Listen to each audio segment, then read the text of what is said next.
अस्सलाम वालेकुम दोस्तों, मैं हूं आपका अपना अली भाई। जी हाँ, आपने बिल्कुल सही सुना। अब आप बादाम के ज़रिए भी अपने वज़न को कम कर सकते हैं, वो भी कुदरती तरीके से बादाम के ज़रिए अपने वज़न को कम कर सकते हैं।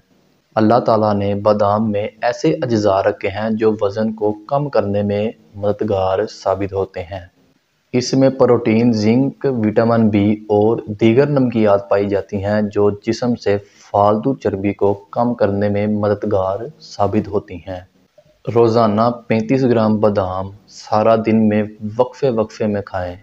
आपके वज़न में 1 माह के अंदर नुमायां तब्दीली आएगी। इसके साथ साथ ग्रीन टी के 3 कप भी पिएं, इससे भी आपका वज़न जो है वो कम होगा।